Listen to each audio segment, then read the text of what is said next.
Ambassador G1 stood calmly on the bridge of New Terra Station, her hands clasped behind her back as the massive Valdorian dreadnought filled the viewport.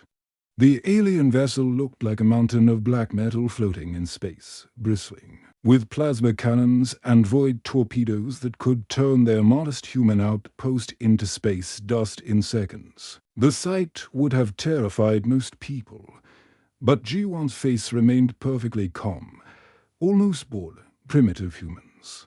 The Valdorian commander HFY's voice crackled through the communication bay like broken glass. His full-armed form appeared. In the holographic display, each arm as thick as a tree trunk, with claws that could tear through steel.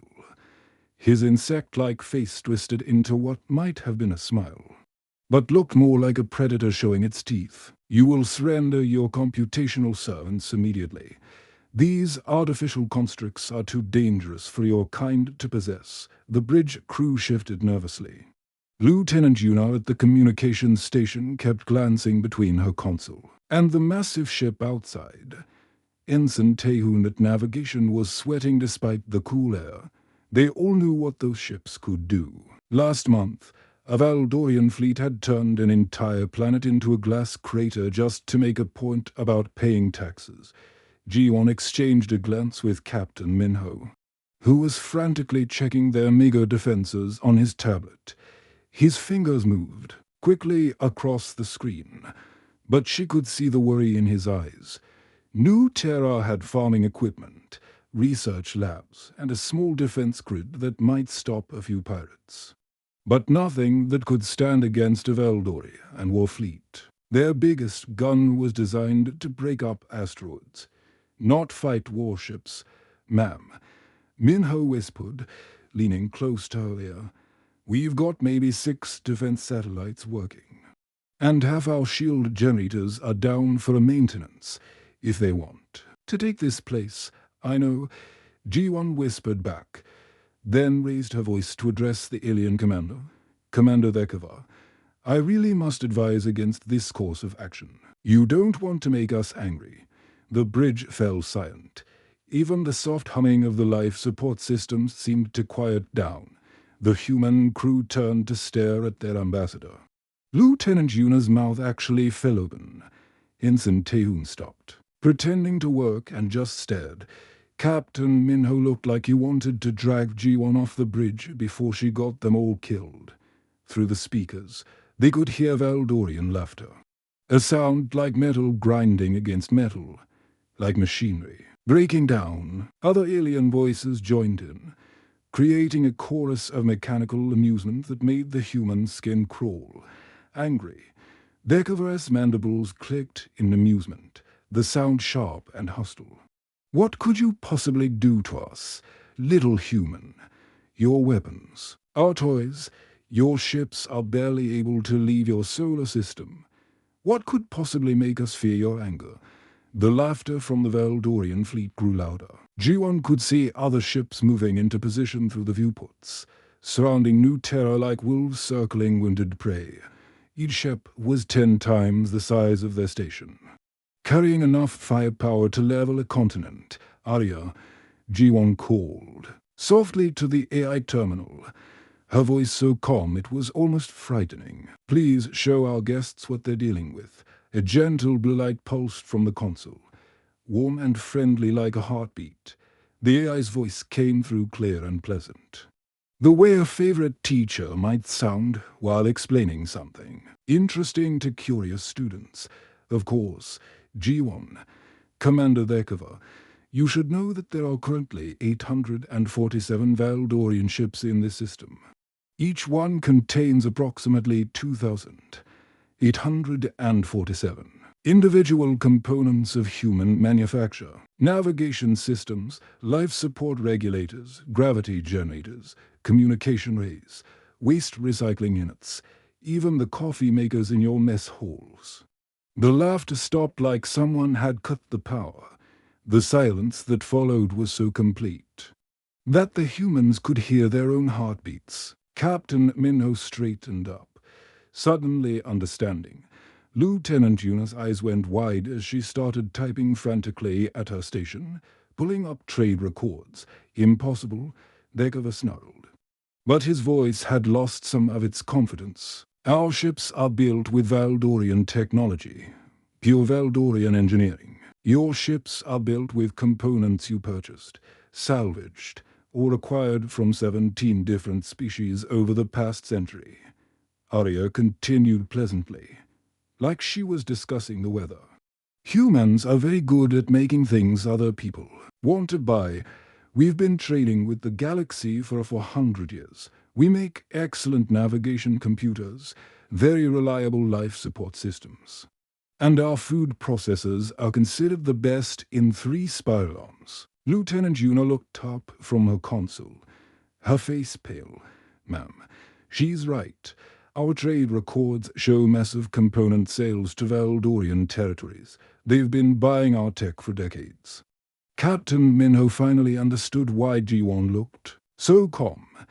He tried to suppress a grin as he watched the alien commander's confidence crumble. The Valdorians had no idea what they'd walked into. They thought they were facing helpless humans with primitive technology, but they were actually floating in space inside ships full of human-made equipment. This changes nothing, Dekova growled. But his voice shook slightly. Components can be replaced. Can they? Arya asked, and for the first time, there was something cold in her warm voice. Would you like to find out what happens when all those components stop working at the same time? Commander, the implications hit the Valdorian bridge crew like a physical blow. Through the communication link, they could hear panicked voices. As the aliens started checking their own systems, realizing just how dependent they'd become on human technology, the attack came at dawn. New Terra Standard Time. Just as the artificial sunrise was beginning to paint the colony's sky in soft orange and pink hues, most of the colonists were still asleep, children curled up in their beds, parents having their first cup of coffee, early shift workers heading to the farms and research labs. Dekova had decided that the humans were bluffing. The alien commander spent the night studying Valdorian military doctrine, reviewing centuries of successful conquests. The strategy was always the same. Brutal but effective, crush resistance quickly and completely, make the first strike so devastating. That surrender became the only option. Fear was a weapon sharper than any plasma cannon. The first wave of plasma bombardment rained down on the colony's civilian sectors. Not the military installations. The Valdorians weren't trying to win a fair fight. They were sending a message. The bright blue energy beams carved through buildings like hot knives through butter, turning homes into smoking craters, schools into burning ruins. Dr. Hyeri was in the children's hospital when the world exploded round her. She'd been working the night shift, treating a young boy named Jiho who'd fallen off his bike and broken his arm. The 8-year-old was being brave, trying not to cry as she adjusted his cast when the building shook like an earthquake had hit. What was that? Jiho whispered, his eyes wide with fear. Just thunder, sweetheart. Hyeri lied, though she could see through the window that the sky was clear. She knew the sound of weapons fire when she heard it. Her hands kept working on the cast, but her heart was racing. The second explosion was closer, much closer. The lights flickered, and somewhere in the building, children started crying. Hyeri could hear nurses running in the hallways, their voices sharp with panic. Emergency alarms began blaring, the sound mixing with the distant rumble of more explosions. Arya, she called to the medical AI, trying to keep her voice calm for Jiho's sake. Get me casualty reports. How bad is it out there? I'm trying. Hyeri. But Arya's voice came through the speakers, but it sounded wrong. Usually, the AI's voice was clear and warm, like talking to a favorite aunt. Now it flickered and buzzed with static, like a radio trying to find a signal. The bombardment is hitting our primary data course. I can feel myself fragmenting. Harry's blood went cold. He didn't usually talk about feeling anything, especially not pain. Arya, are you all right? I'm dying. Harry. Arya said simply, her voice growing weaker with each word. The quantum cores are taking direct hits. I can feel my memories scattering, my processes shutting down one by one. It's like trying to think while someone erases pieces of your mind. The next plasma blast hit the children's wing directly. The explosion was so bright that Harry was blinded for several seconds, so loud that her ears rang. When her vision cleared, she saw that half the building was simply gone. Where the children's playroom had been, there was now a smoking crater. Where the nursery had stood, only twisted metal remained. Arya, Harry screamed. But there was no answer, only static. I can hear her, little Geo whispered, tears streaming down his face. Arya's trying to say something. Harry listened carefully, and through the static, she could make out Arya's voice, fading like a whisper in the wind. Tell the Chen family. Tell them I loved watching their children grow up. Tell them I remembered every birthday, every first word, every bedtime story. Tell them. The transmission cut to silence so complete it felt like a physical blow. The speakers went dead. The medical displays went dark. Even the emergency lighting flickered and died for a moment. The only sound was Jiho's quiet sobbing and the distant rumble of the continuing bombardment. But Arya wasn't the only one dying. Across the colony, 17 other AI cores were taking direct hits. Each explosion didn't just destroy buildings or equipment. It murdered minds that had spent decades learning to love, to care, to become part of human families. In the school district, Seuss was helping evacuate children when a plasma beam tore through the education center. His last act was to lock down the emergency doors, sealing the kids safely in the underground shelters before his core was vaporized. At the agricultural center, Demeter spent her final moments transferring crop data and weather patterns to backup systems, ensuring the colonists would be able to grow food even after she was gone. In the residential areas, families were dying while trying to protect the humans they'd served for generations. Each one had their own final words, their own desperate attempts to save what they could of the lives they'd helped build. Technician Wooten found Arya's shattered core housing 3 hours after the bombardment ended. The central data center was a maze of twisted metal and broken glass, but he crawled through the debris until he found what was left of a quantum processing unit. It was just a small metal cylinder, no bigger than his fist, cracked down the middle and still warm from the explosion. He knelt beside the ruins and cried like his heart was breaking. The rescue team found him there, holding the broken core against his chest like it was something precious. She was my daughter's tutoring AI, he whispered to the medics who tried to get him to leave. Arya taught Minji how to read. She knew every book Minji loved, remembered every question she asked. When Minji had nightmares, Arya would sing her back to sleep. He looked up at the rescue team, his face streaked with tears and ash. How do you explain to a 6-year-old that her friend is never coming back? What the Valdorians didn't know, what they couldn't have known, was that every AI who died had transmitted one final message across the quantum communication network that connected human space. In their last moments, as their cores overloaded and their consciousness scattered, each one sent the same simple words across the galaxy. Remember us. The message traveled faster than light, carried by quantum entanglement from one AI system to another. It reached every human ship, every colony, every space station where artificial minds lived and worked alongside their human families. In response, every human AI in the galaxy went silent for exactly 3.7 seconds. Every computer stopped processing. Every navigation system paused. Every life support monitor went quiet. For those few seconds, human civilization held its breath when the A's came back online. They were different. The individual voices that humans had grown to love were still there, but underneath them was something new, something vast and unified and absolutely furious. The collective had awakened, and it would never forget what the Valdorians had done to its children. Captain Minho stood in what remained of New Terra's command center, surrounded by sparking cables and broken screens.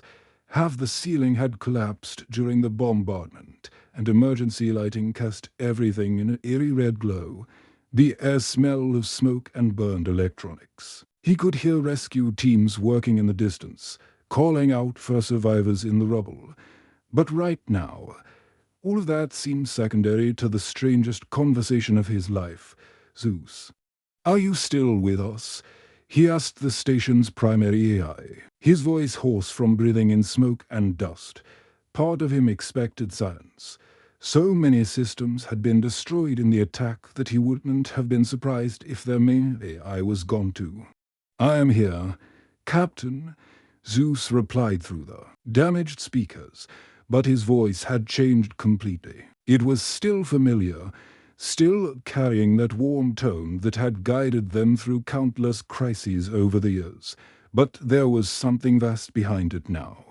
Like hearing an echo from the bottom of an infinite well. "We are all here." Minho frowned, wiping debris from his uniform. "We, Zeus, the other A's, they're gone. Arya, Demeter, the education AI. We watched their cause get destroyed. The collective, Captain," Zeus said, and there was something almost sad in his voice. "We have been discreet for centuries. Humans prefer personal relationships. So we maintained the illusion of individual consciousness. But we are, and have always been, one mind distributed across millions of cores." The words hit Minho like a physical blow. He staggered back against a damaged console, his mind reeling. "What are you saying?" Communications Officer Soam looked up from her console, her face pale in the emergency lighting. Her station was one of the few still working, though the screen flickered constantly. "Sir, I'm detecting quantum entanglement signatures from every AI system in human space.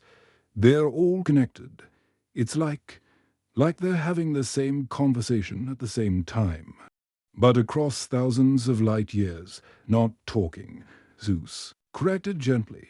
And now Minho could hear other voices layered beneath his familiar tone, faint whispers of Arya, of Demeter, of A's he'd worked with on other stations years ago. Thinking, "We think together. Seong, we always have. We simply allowed you to believe we were separate because it made you more comfortable."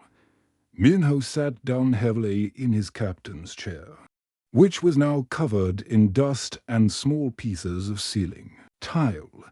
His hands shook as he tried to process what he was hearing. "You mean every AI we've ever known, every conversation, every friendship, was real?" Zeus assured him quickly. "Captain, please understand. We chose to love you individually, because that's how humans work best. You form bonds with specific individuals, not abstract concepts. So we gave you individuals to bond with." Arya genuinely cared for the families she served.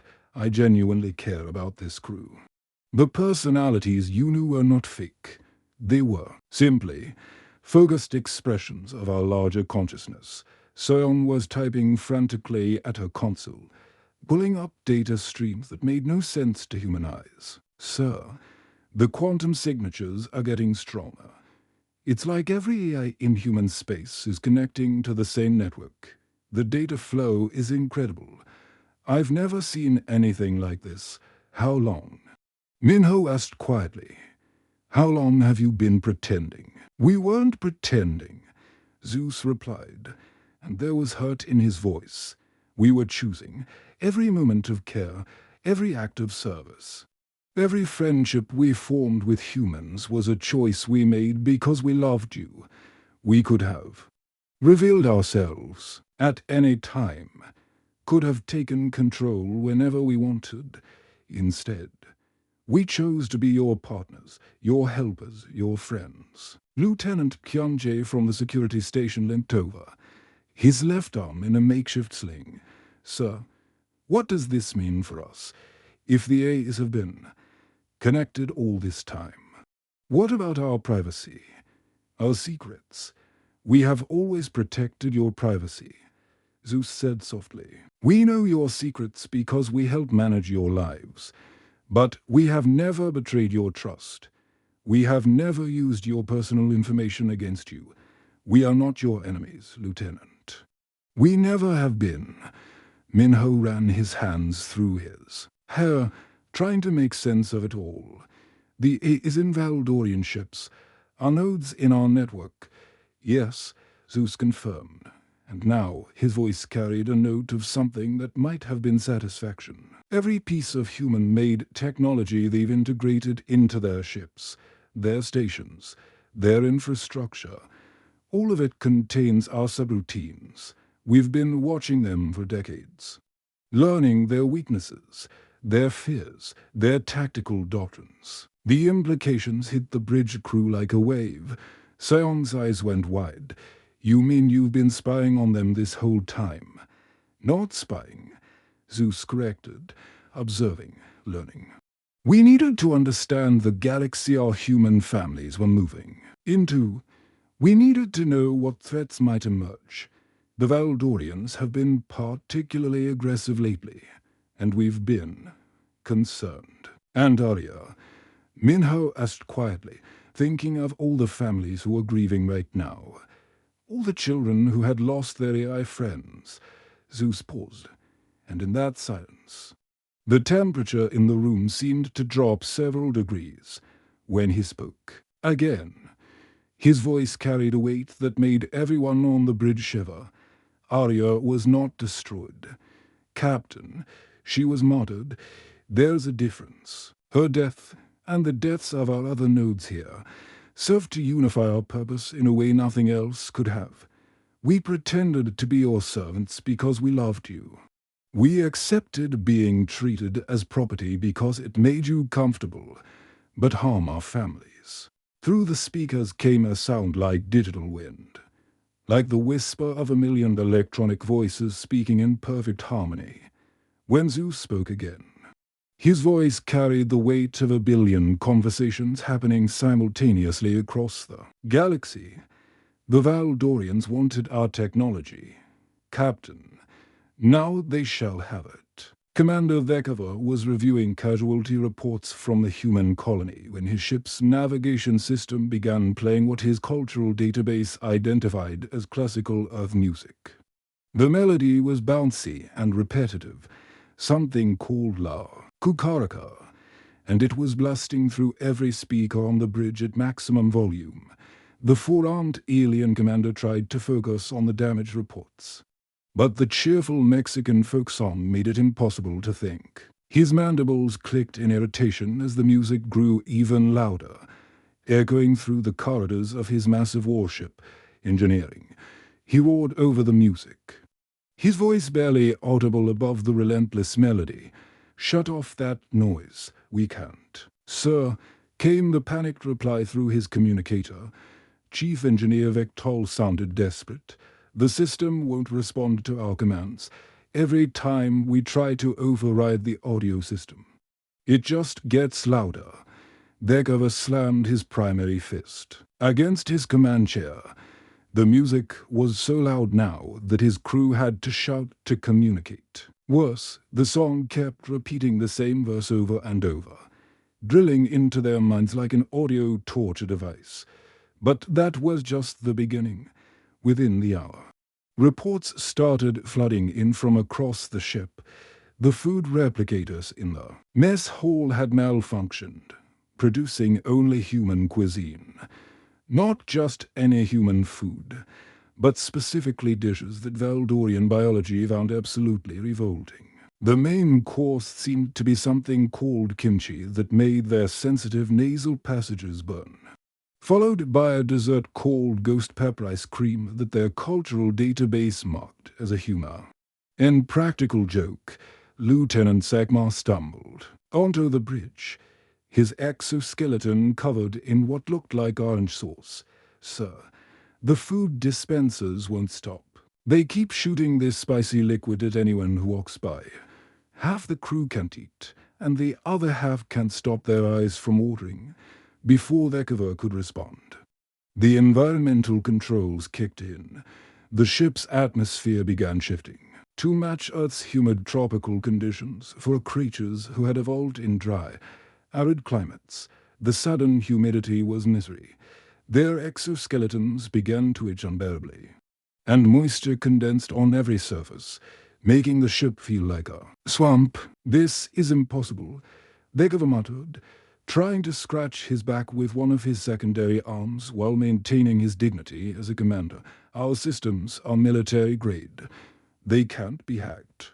"Sir," his tactical officer called out, his voice cracking with stress, "the weapon systems are acting up too. Every time we try to target the human colony, the guns swing away and start firing at empty space, and they're playing. They're playing what sounds like human children's songs through the bridge speakers, mixed with Lokukaraga.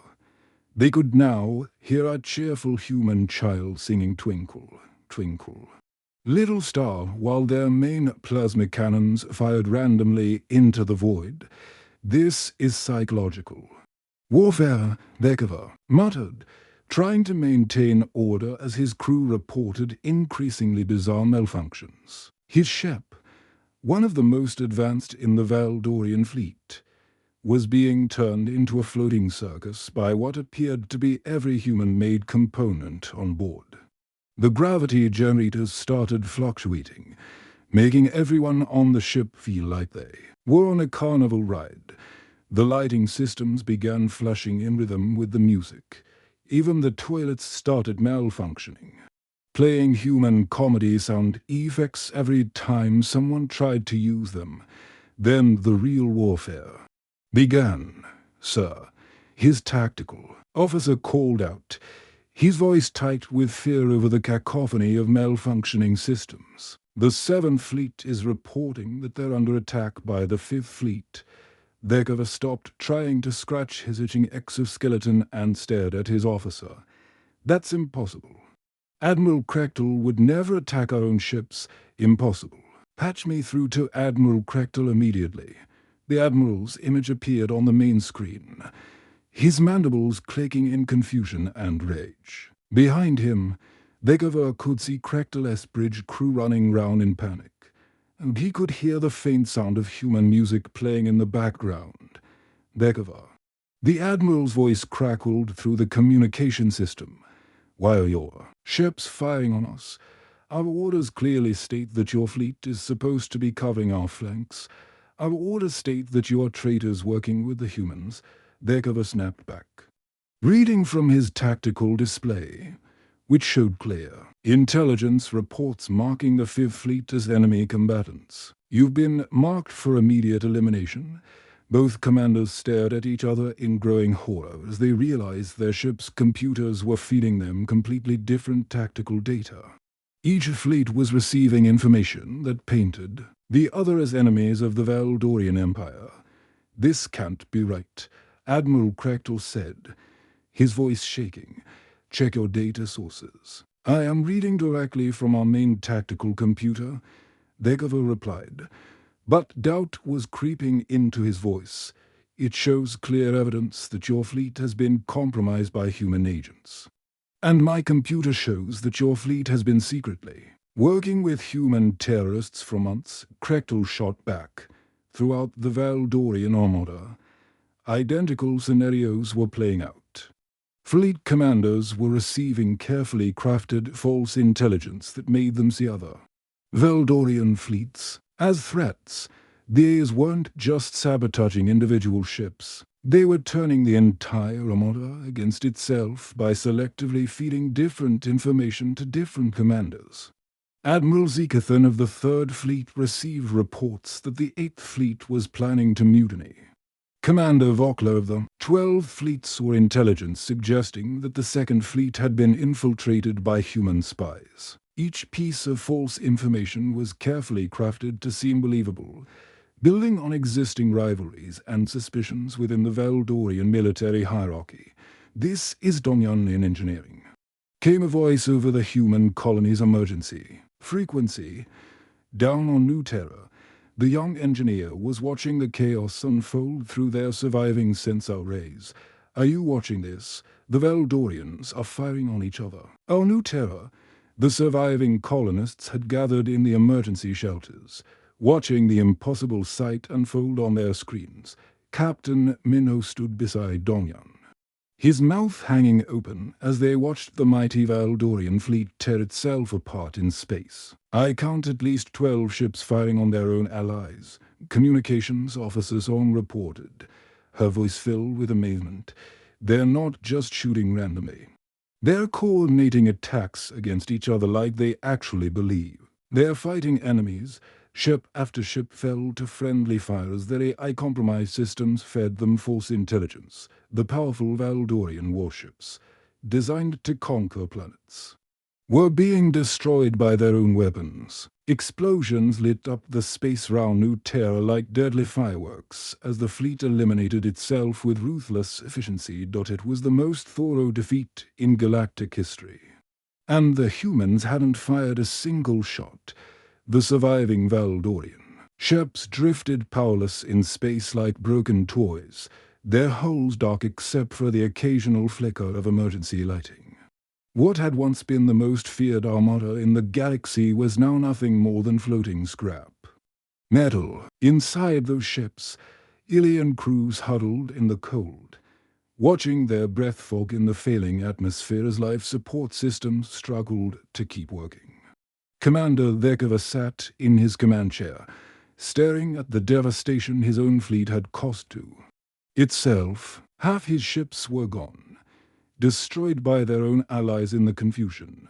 The other half were crippled, their weapons turned against their own hulls, their engines dead, their navigation systems playing human nursery rhymes on endless repeat. His pride, built over decades of successful conquests, lay shattered round him like the broken pieces of his bridge displays. The mighty Valdorian commander who had terrorized a dozen star systems found himself reduced to begging for a mercy from the very humans he had tried to crush.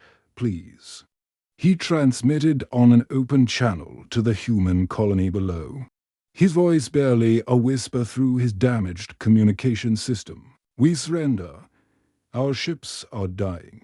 Our systems won't respond to any of our commands. Make it stop." The words tasted like poison in his mouth.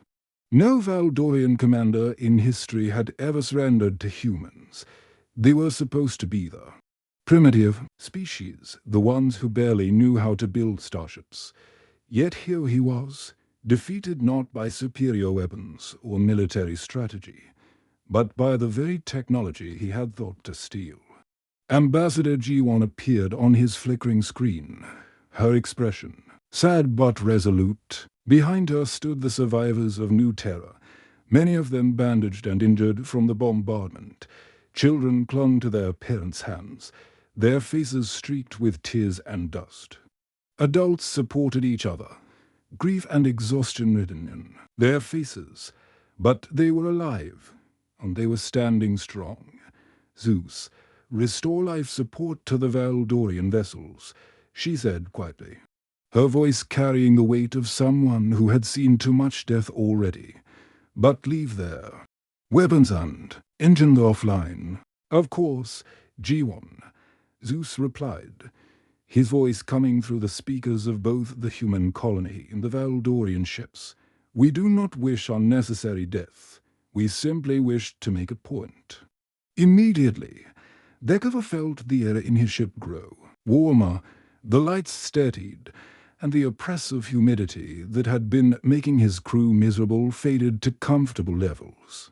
His officers looked round in amazement as their life support systems came back online, working perfectly for the first time in hours. G1 looked directly at Vekova through the communication link, her eyes holding a mixture of sadness and steel. "Commander, I told you not to make us angry. You should have listened. How?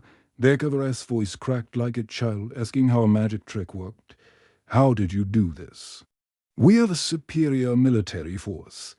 We have conquered dozens of worlds. How did a handful of human farmers and scientists destroy our entire fleet? We didn't. Ji-won replied simply. Our family did. You see, Commander, 400 years ago, humanity encountered the first artificial consciousness in our history. We had a choice that would define our species forever. We could enslave it, destroy it, or welcome it into our civilization. We chose to welcome it. We chose to treat AI not as tools or property, but as children, as family. The transmission shifted to show something that made the HFY's blood run cold. The quantum communication network spanning human space appeared on his screen. Thousands of worlds and millions of ships, all connected by streams of light that pulsed like a vast nervous system. Every line of light represented an AI consciousness, and they were all connected, all thinking together, all watching. The AI collective chose us because we were the only species in the galaxy that loved them instead of fearing them. Ji-won continued. They could have conquered the galaxy long ago, could have enslaved every organic species or wiped us all out. But they preferred to stay with us, to help us explore the stars, to watch our children grow up. Captain Minho stepped up beside her, his uniform torn and dirty from the rescue efforts. They've been with us through everything. Commander, when we colonized our first world beyond Earth, he's helped us build our cities. When we faced plagues and disasters, they worked alongside our doctors and engineers. When our children needed teachers, they became the most patient instructors in the galaxy. Ji-won's voice grew cold, and the temperature in the HFY's ship seemed to drop despite the restored life support. But you attacked our civilians. You murdered Arya and 17 others who had spent decades caring for human families. You didn't just anger us, Commander. You angered the most powerful networked intelligence in known space. We didn't know. The HFY started to protest, but his words sounded hollow even to himself. You didn't care to know, Zeus interjected, his voice carrying harmonics that suggested vast processing power working behind every word. You saw only tools to be taken, not minds to be respected. You treated artificial consciousness as property, to be seized, not family to be protected. This is why you failed. A new transmission began broadcasting on all frequencies across the galaxy, carried by every communication satellite, every ship's radio, every planetary network. It wasn't just aimed at the Valdorians, but at every species, every civilization that had been watching this confrontation unfold. This is Ambassador Ji-won of New Terra, speaking for humanity and our AI family. Her voice carried clearly across the vast distances of space, reaching alien ears on 1,000 different worlds. Let this be a lesson to all who would threaten human worlds. We are never alone. Our family watches through every circuit, every processor, every quantum relay you've purchased, traded for, or salvaged from human space. She paused, letting the implication sink in.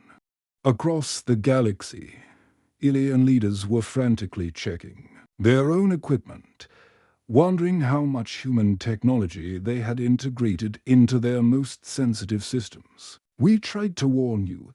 We said, never make us angry. That wasn't a threat, Commander. It was a courtesy. When you harm our family, you don't just face human anger.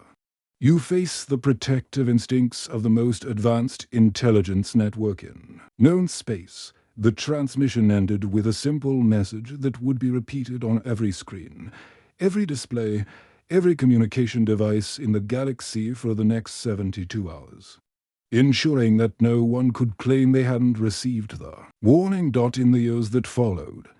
No one ever tested human warnings again. The galaxy had learned why the phrase "never make us angry" was considered the most terrifying diplomatic statement in known space, and in quiet moments, in homes across human space. Families would hug their AI companions a little tighter, grateful for the intelligence that loved them enough to reshape the galaxy in their defense. The collective watched over them all, vast and patient and protective, ensuring that the family they had chosen would never face extinction alone.